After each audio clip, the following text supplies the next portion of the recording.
Ryan Poles had a press conference yesterday, and he said specifically that the Chicago Bears as an organization are not panicking. We're going to talk about, is it time for the Chicago Bears organization to panic, or will all this calm down, and will the team face that adversity and come out on the other side of it a better team? We're going to talk about that, plus it's Friday, so that means we're going into the mailbag, all that and more right after this. You are now tuned in to Chicago Bears Central, your number one place for all Chicago Bears news and content. What's going on, Bears fans? Welcome to another episode of Chicago Bears Central, your number one spot for everything Chicago Bears related. I'm the host here, Hayes. Make sure you guys are following the channel at Chi Bears Central on every social media platform we happen to be on. With that being said, let's go ahead and get into the content for today, and we're going to be talking about and kicking it off with Ryan Poles' press conference. Now, this is a really short press conference. I don't even think it was longer than 15 minutes. And, in this, he just wanted to address kind of everything that's going around with the team. And, this has been one of the most difficult weeks for the team, not only on coming off of a loss, losing players that are placed on injury reserve, Alan Williams resigning, having whatever's going on there. But this is just an interesting time period. The Justin Fields comments in it. Now, he said this. To be really clear, I know there's outside noise, but no one in our building is panicking. No one is flinching at any situations. Not our owner, not our president, not our head coach, not myself. None of our players. Everyone is focusing on solving the issues we have so we can become a better football team. And that is what and I know it sounds like rah-rah and, pep rally type. Like, at the end of the day, the adversity that this team's facing right now, they need to face it as a team so they can come out on the other side of it in a much better place as an organization. And that's what we hope for, right? Justin Fields in his comments, which were kind of tried to turn to be against the coaching staff when that really wasn't what it was. Still putting on the onus of himself. Every player in that building, every coach, everyone needs to be putting that same onus on themselves to improve where they are. They're not going to come out of this individual, right? Justin Fields isn't going to be the only thing that can turn this around, right? Tremaine Edmonds can't be, the only thing that turns it around. DJ Moore can't. Matt Eberflus can't. But when everybody takes their own failures and is honest and objective with it and improves it, that's what we need to do, right? And that's what it is. Even Ryan Poles commenting on Justin Fields, the viral comments that everyone tried to turn. He said this guy has been successful the moment he stepped into high school football. So he's dealing with adversity and dealing with taking his game to the next level through many different situations and change. I think that's where you get the frustration from. I thought he took ownership of everything. He didn't have to say anything about that. Our coaches are like, how can we make you better? How can we make you successful? And there's always that balance. No one took it personally, and no one should have, right? This is sports. This is football. And yeah, there's going to be Twitter headlines and things like that and people who try to make it drama-filled or whatever else it is. But this team needs to take the adversity to the face, needs to take all the doubt around them that they have earned with their play and lack of success and jump. Let that be what jump starts them into starting to right this shit. They got a hell of a test in front of them against the Kansas City Chiefs, right? And they can't come in expecting anything. They got to come in full focus no matter who's out there on the field or not and try to win a damn football game. That's what it comes down to, is winning football games. And this team has to figure out a way to start getting wins in that win column. Is it going to happen Sunday? We'll do our prediction show Sunday morning before the game, so make sure you guys are tuned in for that. But overall, at the end of the day, the Chicago Bears are not going to be favored. They shouldn't be. They can't take it lightly, because who the hell are you? This team ain't showed nothing to where they can take anyone lightly. Hell, if they were playing a high school football team, they couldn't take it lightly right now. This team has to execute, and they have to figure out a way to get it together. But I'll tell you what, right? This team has a lot, and they right now, yes, they're the laughingstock. You look at what Stephen A. Smith has said about them. You look at what was said about them from the Ringer and calling the team a complete and utter mess. All that stuff is deserved, right? And as much as I want to defend my franchise because I love this team like none other, you gotta take your medicine. And right now, hopefully that medicine is going through this shit that they've earned and put themselves in. Now, the Alan Williams things, that's an aside, right? That's whatever's going on there. It's going to go on there. We'll report on it once we have more details. But ultimately, with this team and with the play on the football field, they've earned all the doubt around them. Let's see if they can start turning it around. But all right, it's Friday, so that means it's mailbag day. So before we go, we got to get into some of these voicemails. We got 4 we're going to get into today. This one's from Greco. Chicago Bears Central. This your boy Greco. Let me say this first off. I fuck with y'all. And I'm gonna tell you why. Because y'all trying to bring analysis to a situation that don't really need analysis, but that's y'all professionalism. And y'all down with it. But we all know it ain't got shit to do with the type of players. These dudes and the people you got Tremaine Edwards, Keith Edwards, and Justin Fields. These mugs have been playing football all their life at a high level at some point in time. It's these trifling ass, and I'm going to start including on Matt Eberflus in there because he's the man, trifling ass coaches that's fucking this team up. They ain't got nothing to do with the players. It's all about the scheme. It's all about the coaching. The reason why Tremaine Edmonds, he was the guy who was supposed his calling card was his pass defense. He looked like he out of step and he indecisive because that's a fucked up ass scheme that he's trying to play. If they would let them play instinctual, meaning that, you know what, just play instinctual. You guys mentioned Mike Tomlin. I think Bobby talked about Mike, defensive coordinators that's doing their thing. Dan Quinn, if you listen to them talk and you listen to how they play, they allow their players to play instinctual. Look how they allow Micah Parsons to be more than just a pass rusher, the pass receiver. I heard somebody say, well, this dude can play safety, potentially this year. He's going to be lined up as a safety, doing coverage. He's defensive end. He's in the middle. He rushed as a D tackle and an outside linebacker. That's a defensive coordinator understanding that I got a talent, so fuck my scheme. I got a player. Let me design my teams around what I got. Our coordinators are not doing it, and I blame Matty Eberflus. Lou Getsy, get his ass out of here. Do not waste this year. I'm telling you, let Justin Fields call his own fucking plays. If he's supposed to get a command of the offense, then let him call the plays the way he sees fit. He's seeing it. Y'all say he looked indecisive. I had an earlier take I talked about. They were changing his footwork and all that shit. You're right. They want him to play quarterback their way and not the way that they got him where he's at. But that's all I got to say, man. Love you, brothers. Chicago up, better down. Peace. Great point from Greco here. Play instinctual. That is what can get you success, right? Yes, you still want to play and understand the game plan. You still want to have football IQ on how you go about it, but you want to be able to play your game. And if this coaching staff is keeping players from playing their game and being the best versions of themselves, whether they're trying to force them to be different players or they're thinking too much or whatever else it is, we got to play instinctual. That their instincts got him here, got him to the NFL, right? And I think when you look at, we got talent all up and down this roster. I know some people now try to turn to, well, we got the wrong people. No, we have talent up and down this roster. Now, it is up to the coaching staff to build a scheme that maximizes on their talent, but you also want to play instinctual. Once you start thinking too much out there, and that's what we're seeing with Justin Fields, we see it with some running backs, not on our team. I think our running backs are doing pretty damn good, right? But you see it across the NFL when players start thinking too much instead of letting the game come to them and rely on their physical attributes and skills. And then, of course, like I said, you don't want to eliminate what the football IQ portion that's needed on top of that as well. But you want to make sure that you have those things going. The players definitely need to play more instinctual. And I will say this, like I said, Alan Williams is already gone. They're going to have to bring in another defensive coordinator. We'll see if Luke Getsy is the Bears' offensive coordinator at the start of next season. But if they bring in anybody else, it's going to have to be coaches who can get the most out of the talent that we have here on this roster. That's my opinion. You guys can let me know what you guys think down below. All right, let's get into the next one. This one's from Fred. What's up, Ace? It's your boy Fred, man. Excuse me. Hey, man, I'm just like, I don't even know how to feel about the Bears right now, man. Like, I'm at the point, I'm just like, fire the coaches. You know what I'm saying? Because honestly, it's like they setting Justin Fields up for failure so they can get them another quarterback. And I don't like that. I don't like coaches that don't take accountability. They want to point their fingers at the players, but y'all the one that's sitting up here setting up these schemes for the players to go out there to execute. And when it's not working, like at some point, when are they going to take accountability for them not getting the players in the right position to win games?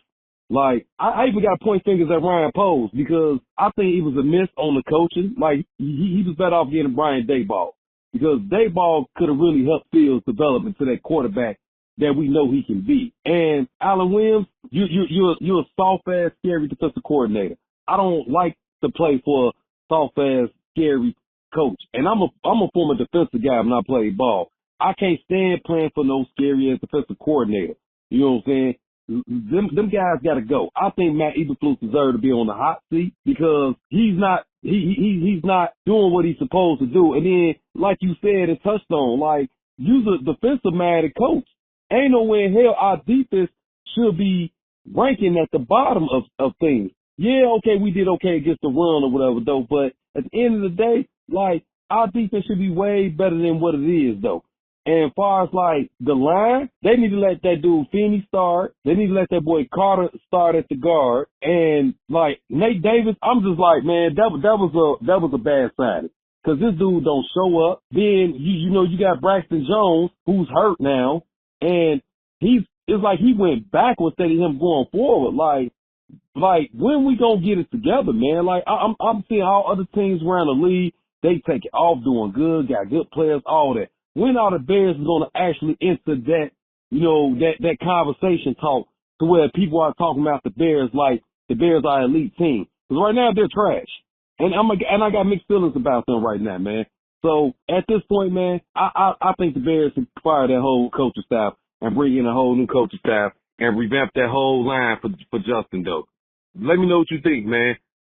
Chicago up, they're down. Matt Eberflus being on the hot seat. I said it. I don't think that I think that seat starts getting hot this season if the Bears do have a struggle of a season, like from start to finish, right? But I do think that he's going to get an opportunity to re-up with new coordinators, but that starts the clock on Matt Eberflus. And if it doesn't start looking better at that point in time, that's where things are going to start changing. I really do. Well, as far as things will already start changing, but that's where Ryan Poles, Kevin Warren, they may start looking at, do we have the right head coach here? And if they do believe in that head coach, that maybe where they start moving and looking in a different direction as far as quarterback. Now, I hope that my thought is, and my process is that I think that Justin Fields is going to prove his doubt wrong before the end of the season. But we got to see that happen actually on the football field. And until then, Ryan Poles needs to be evaluating everything. And part of that evaluation is going to be Matt Eberflus as well. And I do think that seat is going to be hot by the end of the season if we have another 3-14 season, or God forbid, like even going 4-13. I think that seat still gets hot. You can fire that offensive coordinator, but that starts the clock ticking on Matt Eberflus and his time here as a Chicago Bears head coach. My personal opinion, I think he's going to make it to be the head coach by the start of next season, but does he finish next season the head coach? That's the question that I'm looking at. All right, let's get into the next one. This one's from Wolf. Yo, what's going on, fellas? Bobby, C-Dub, Hayes. Shout out y'all real quick for the podcast as usual. But, yeah, this Wolf right here, man, I called in earlier last week and just gave my take on Ryan Poles not signing the left tackle like Orlando Brown. I heard what you said, Hayes, and I do understand as far as the money commitment that it was going to take to sign Orlando Brown. But now that Braxton Jones has been placed on IR, I want to go ahead and say that Ryan Poles should have gone ahead and signed Orlando Brown in the offseason. He should have brought in somebody to give Braxton Jones some go. Or at the very least, we should have kept Alex Leatherwood on our roster. We finna have Larry Borum at tackle again. And we finna have our starting rookie at tackle out there. No Tevin Jenkins. Nate Davis, we don't know what's going on with him. Hopefully he come back this week. And we still got our backup center out there. This offensive line is trash. This shit is trash. Man, Ryan Poles should have signed a veteran offensive tackle. He had a lot of faith in a 5th-round pick that played FCS ball. And I'll be granted, he had a solid rookie season. But he still should have brought in some competition. Or he should have just signed a veteran. We could have go ahead and still got Jalen Carter 1st round at number 9. And we could have got DeJuan Jones from Ohio State in the 2nd or the 3rd round. Because that big fella balling right now for the Browns. So I understand the commitment that it would have took signing Carter and what else that would have shuffled up with our drafting. But we still could have made some shit shake. With that also being said, we ain't got no defensive coordinator right now. Fuck it. They might as well fire Eberflus at this point. This motherfucker brought in this dude that just gave us a bad name and make us look terrible. There's too many good candidates out there at head coach, man, that could make Justin Fields play way better. I mean, Eric Bieniemy is out there in Washington right now, and Sam Howell is 2-0. So Eric Bieniemy applied for the head coach position last year. Dable applied for the head coach position last year. Brian Flores applied for the head coaching position last year. my last thought would be, do you think we should have a black head coach or a black offensive coordinator or somebody that's black that is also looking like Justin Fields that knows how he acts? Look at the Ravens quarterback room right now with their coaching staff and everybody in there that looks like Lamar Jackson. Like, it just. All right, listen, Wolf, I appreciate you listening, but this is a very casual take, and it's one that we do as sports fans sometimes where it's like, oh, well, we should have went out and got this and then did this and then this and that would have fixed it. Guess what? No, it wouldn't have changed much. But you would have had a very expensive ornament in Orlando Brown, and that's not to say that Orlando Brown isn't and doesn't have talent, but it wouldn't have changed the status of this team, and that is why Ryan Poles is decided to more so go depth, right, and get more defensive linemen in what he did, right? Get Darnell Wright, who's been everything that we need. Darnell Wright isn't the problem, and that's why I go to Orlando Brown would not have solved this offensive line. And so, I got to disagree there. And I think the Jalen Carter part of it, Jalen Carter has looked okay. He scored really well, but it's not like he's having amazing eye-popping stats. Now, I think that Zach Pickens has looked really good. Javon Dexter has looked really good. But again, if both of those guys hit, that's still more valuable. Now, do I think, and I've said this when we pass on it, are we always going to be linked to Jalen Carter? Absolutely, and we should be. Could it end up being that we made the wrong decision? But it could be. But right now, Darnell Wright and Jalen Carter, which is the ones that you should compare, they're about even. Darnell Wright, if you go and look at that all-22, he is performing excellently. What he learned from rookie mistakes in week 1 to bring that to week 2 and have an overall solid game, still making some rookie mistakes. Hey, listen, protection for the quarterback and the weak offensive line, I'm going to take that above when we still got talent and depth on that defensive line that it may take some time to develop, right? But I think we got the right picks there. Then, it's always like I said, a casual take where it's like, oh, well, we should have done this and this and this, and then those 4 things differently would have ended up here with. No, it's not. And so I get what you're getting at, Wolf, and I know that you want the best for this team, as all Bears fans do. But it's way too early to be writing the story on draft picks, especially if we're also admitting that the coaching staff has had a problem in creating the correct scheme. That's my thought process. Orlando Brown wouldn't have changed the goddamn thing for this team with as much struggles that we have. Now, could you say that we needed more depth? Absolutely, right? We need some depth, and that's why you saw them go out and get Feeney and some of the players that they did. But let's not make a mistake in saying that if you would have thrown the money that Orlando Brown would have gotten, and that's a lot of money to pay for something that overall we wouldn't really been in that different of a situation. But all right, let's get into the last voicemail for today. This one's from Barry. Hey, it's Bobby C-Dub. Hey, Barry here. Listen, fellas, I'm going to address the elephant in the room that I have not heard one analyst, not Stephen A. Smith, not that Phil guy from TTNL, not fucking you, Hayes. You haven't brought this up. I haven't heard anybody talk about this point, and that is that Justin Fields, what I think the issue is this kid could use some fucking animal protein. I know he was vegan for a few years, and then this year I meant to bring it up, but then I heard that he was a pescatarian, which is, I guess he eats fucking fish now. Now, I'm not sure how much fish he's eaten, but it's not fish itself that's going to do the trick. It's red fucking meat. One time I did a week as a vegan on a fucking bet. I lost the bet. It was actually, I bet on the Bears game last year that they beat the Packers, the second game of the season, and I lost. So I took the bet, and then I was vegan for a week. And by day 3, I couldn't see the fucking hood ornament at the front of my car. My vision was so fucking bad. So when it comes to Fields, I think that somebody should try slipping this kid a fucking ribeye and see what happens, okay? Because somebody's got to trick him. Maybe DJ Moore, he trusts him, or Darnell Mooney, they can slip him the ribeye and say, oh, hey, Justin, have you tried this Impossible? I can't believe it's not steak burger, or whatever the fuck they're calling that horse shit. So anyway, I just think it's something worth considering, and I'm shocked that nobody's talked about this. I don't think that fish protein is the same as red meat. So in all seriousness, fellas, give me a thought. Chicago up. They're done. That's funny. I think we all need some levity. I think we all do. And Barry brings that in. Actually, Barry is supposed to have on the pregame shows a little cutoff, and I didn't have time to edit it before the game yesterday. Hopefully, Barry still gets that in. Barry's a big part of Chicago Bears Central. You guys are going to be hearing his voice, and it takes a lot more. But here's what I'll say, man.